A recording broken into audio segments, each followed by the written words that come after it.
Hi, Doc. Thank you for your time. Thank you. Welcome once again to Just One Question. Thank you. Doctor साहब, एक tricky question है. Okay, मैं पूछता ही tricky question हूँ. Again vitiligo की बात हो रही है, सफ़ेद दाग की बात हो रही है. लाखों पेशेंट्स आपसे मिलते हैं, आप लाखों लोगों को आप ट्रीट कर चुकी हैं, बहुत से लोग हील हो चुके हैं. तो ऑब्वियसली आपने एक पर्टिकुलर एपिसोड में बताया कि हम बहुत सारे क्वेश्चंस पूछते हैं, उसको बोलते हैं अपन पेशेंट हिस्ट्री. आप पूछते हैं ना पेशेंट हिस्ट्री में, बतेरे सवाल होते हैं. बहुत. हाँ, बहुत सारे सवाल होते हैं. मतलब मैंने खुद सुना, ओवर हियर किया है कि कैसे कैसे क्वेश्चन पूछते हैं उसके अंदर में. तो ऑलरेडी ऑलमोस्ट उसकी लाइफ, उसका लाइफ स्टाइल, वो सब समझ में आता है. फिर बहुत से लोग आपसे भी सवाल पूछते हैं और अच्छे सवाल पूछते होंगे. तो आपने हिस्ट्री में सवाल पूछे, फिर पेशेंट ने आपसे सवाल पूछे, फिर आपने पेशेंट से सवाल पूछे. ये सब चलता है, ये पार्ट ऑफ प्रोसेस है. नो क्वेश्चन हियर, ये तो प्रोसेस है. क्वेश्चन ये है कि जब कोई एक पेशेंट आता है ना, there is no such thing as a ideal patient. लेकिन कोई भी पेशेंट आइडियल पेशेंट बन सकता है ना, दो तीन चीज़ों से. एक एपिसोड में आपने कहा था कि toxic thinking, toxic eating, late arrival, ये दाग ठीक ना होने के कारण है. मैं उसको पकड़ते हुए आपसे क्वेश्चन पूछ रहा हूँ. तो वो ऐसी कौन सी चीज़ें आपके हिसाब से ज़रूरी हैं, वो ऐसी कौन सी चीज़ें आपके हिसाब से वो ज़रूरी हैं जो एक पेशेंट आपको बताए, जिससे आपका काम करना, उनको ठीक करना आसान हो सके. आसान या बेहतर हो सके. बेहतर हो सके. आसान तो नहीं, बेहतर I would say. Alright. And उन्हीं के लिए बेहतरी. करेक्ट. तो सबसे पहले तो मैंने तो बचपन से सुना है कि डॉक्टर से कुछ नहीं छुपाना चाहिए. Correct. कहते हैं ना ऐसा. हाँ, भगवान, जज और डॉक्टर. हाँ. यहाँ पे कुछ नहीं छुपा, कुछ नहीं छुपाना चाहिए. तो कई लोग तो इसको फॉलो करते हैं, लिस्ट लेकर आते हैं. एक बार मुझे याद है, एक पेशेंट थे, 8 पेज के क्वेश्चनर और लिस्ट लेकर आए थे क्वेश्चंस पूछने के लिए. That's a good thing to do. आप अपने क्वेश्चंस लिख रहे हो, मुझे क्या, उन्हें क्या बताना चाहिए. हाँ. मैं बता रही हूँ कि उनको क्या बताना है मुझे.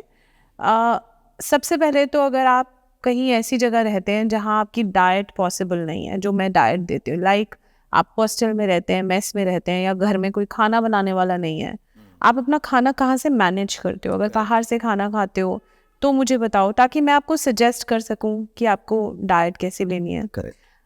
उसके अलावा आप अगर कहीं ट्रैवल कर रहे हैं, कई बार क्या होता है, दिल्ली में बाहर से लोग आते हैं इंटरनेशनल, और यहाँ आके दिल्ली का ही बोलते हैं और ट्रीटमेंट करते हैं. बट ये नहीं समझते हैं कि आयुर्वेद में देश, मतलब देश नॉट एज इन कंट्री, देश एज इन आप लोकेशन, आप कहाँ रहते हैं उसके हिसाब से डूज एंड डोंट्स एंड आपकी डिजीज़ की कंडीशन डिपेंड करती है. सो और मुझे उससे एक और इंसाइट मिलती है. जैसे मैं शेयर करूँगी, अभी मैं लखनऊ जाती हूँ जब, तो मैं एक दिन नाश्ता ढूंढ रही थी, तो नाश्ते के ऑप्शन में सिर्फ क्या मिला? जलेबी और समोसा. हाँ, तो मुझे नहीं पता है ना.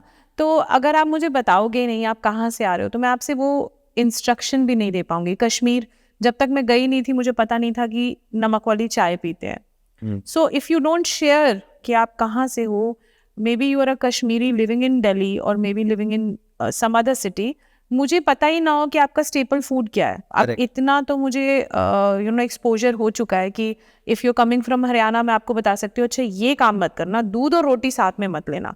कश्मीर से हो, नमक वाली चाय मत लेना. हाँ, ठीक है.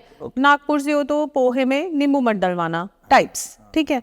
तो लोकेशन, आप कहाँ से हो, आपका ट्रैवल, कहाँ आप जाते हो. कई बार क्या होता है, मार्केटिंग जॉब होता है, है ना, बार ट्रैवल करते हैं. हाँ, जैसे मैं ही इतना ट्रैवल करती हूँ.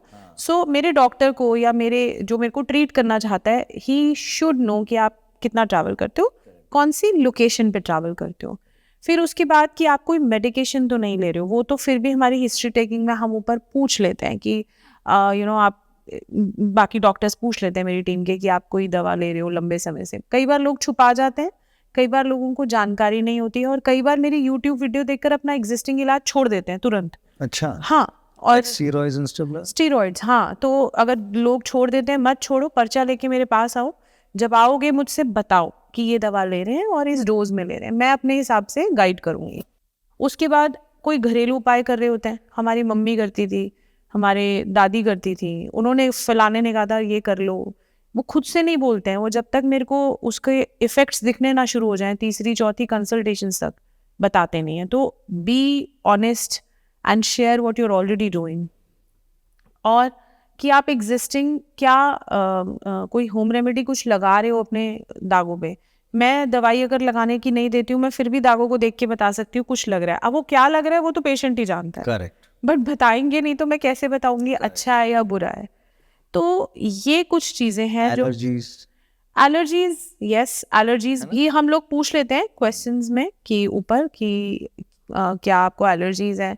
फिर कोई केमिकल एक्सपोजर आपको होता है आपके काम पे, वर्क काम पूछते हैं तो यूजुअली लोग इतना ही बोलते हैं जॉब करते हैं, बिजनेस करते हैं या सेल्फ एम्प्लॉयड है. वो ये नहीं समझते हैं कि कोई केमिकल एक्सपोजर भी उनको हो सकता है. सो फैक्ट्री में काम करते हो, फैक्ट्री में हो, सैलून में हो, मतलब कुछ ऐसी जगह पे हो जहाँ पर साइंटिस्ट हो, डॉक्टर हो. अभी मुझे कल मैं एक पेशेंट से मिल रही थी, she is almost 90% recovered and she is a Muslim patient and मतलब बहुत ही रिजर्व्ड उससे आती हैं तो इतनी बात नहीं हो पाती है. कल पता चला डेंटिस्ट है. अच्छा. तो मैंने कहा मुझे तो कभी बताया ही नहीं तुमने कि तुम डेंटिस्ट हो. तो उनको बताना पड़ा मुझे कि नॉन लेटेक्स ग्लव्स पहनने हैं, डेंटिस्ट हैं तो सारा ग्लव्स के साथ काम है, तो रबर से एलर्जी हो सकती है. ओह अच्छा, दैट्स हाउ यू मेक. अच्छा, ये आपको यहाँ मिला कि इसकी वजह से हो. हाँ, तो ये चीज़ें कहीं टेक्स्ट बुक में नहीं लिखी हैं, ये मेरा एक्सपीरियंस है जो मेरे को हेल्प करता है पेशेंट को एक बेहतर इलाज देने में. सो वो जानने के लिए तो मुझे वो पेशेंट की पूरी हिस्ट्री चाहिए ना, पूरा एक तरह से प्रोफाइल चाहिए कि आप क्या करते हो, कहाँ ट्रैवल करते हो, कितना सोते हो, क्या दवा लेते हो, क्या होम रेमेडी करते हो, सब बता दो मुझे. और इससे आपके लिए उसके ट्रीटमेंट को बेहतर करना, उनके दागों की कंडीशन को बेहतर कर सकते हैं. That's nice. अच्छा, एक off the cuff off the topic question पूछ रहा हूँ. Never won question. Even though मैं बोलता हमेशा हूँ कि अब अपॉर्चुनिटी मिली तो पूछ ही लेता हूँ. बिल्कुल. ये थोड़ा पर्सनल है. I have noticed you have an aversion to the word nuskhe. Am I right? Yes. So why is that?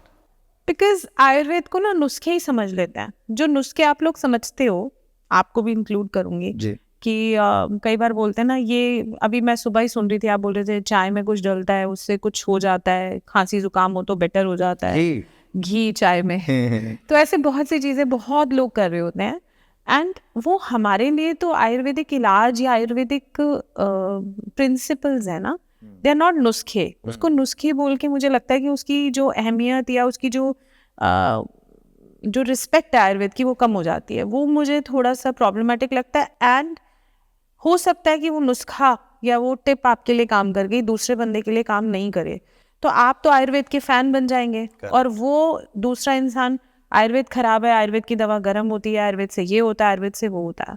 सो मुझे ऐसे लगता है मुझे आयुर्वेद ने बहुत कुछ दिया है, सब कुछ दिया है. तो मुझे एज अ वैद्य मुझे लगता है कि ये बहुत डिमीनिंग है मेरी साइंस को कि आप उसे नुस्खे बोल दें. इट्स नॉट नुस्खे, it's a validated science. So that's how. मैंने अपसेट तो नहीं कर दिया आपको कुछ? नहीं. बस ठीक है. बस मैं ये पूछ रहा था कि हाँ, बिकॉज कोई ना कोई कारण तो होगा कि नुस्खे वर्ड से आपको प्रॉब्लम है. दादी माँ के नुस्खे, मम्मी के नुस्खे, या so I thought I should ask. दादी माँ और मम्मी आयुर्वेद फॉलो करती थी, नुस्खे नहीं थे उनके. They were unknowingly following Ayurveda. I know. Doctor साहब, again every time I see you, I meet you, I ask you questions. मैं डिफिकल्ट ट्रिकी क्वेश्चंस पूछता हूँ आपसे बिकॉज वो एग्जिस्ट करते हैं. जी. ओके. लोगों के दिमाग में चल रहा है sometimes people are too nice. बहुत अच्छे होते हैं लोग, उनसे पूछा नहीं जाता. पूछना है लेकिन पूछा नहीं जाता. कुछ चीज़ें बतानी होती हैं लेकिन बताया नहीं जाता. तो आपने यही क्लियर किया है कि अपनी लाइफ के बारे में सब कुछ बताइए. हम क्या पूछ रहे हो तो हम अपनी तरफ से पूछ ही रहे हैं, बट इसके अलावा अगर आपका कोई लोकेशन का, जॉब का, किसी एक्सपोजर का, whatever, you should just talk it out.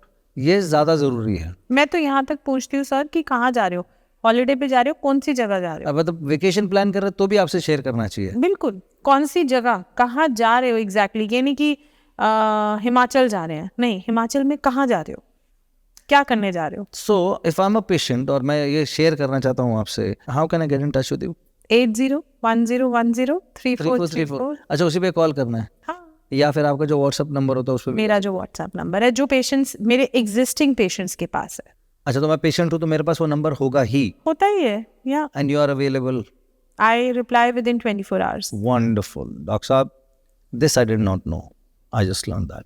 तो ये तो अच्छी बात है, and you really answer my question, makes me happy कि मैं कुछ अच्छा काम कर पा रहा हूँ लोगों के लिए, उनके सवाल आपसे पूछ पा रहा हूँ, और इससे भी ज़्यादा खुशी ये है कि आप उनके जवाब ढंग से, तरीके से, क्योंकि मेरे जो कन्विंस करना इतना ईजी नहीं है, लेकिन आप कर रही हैं। Hats off to you, thank you very much. Thanks.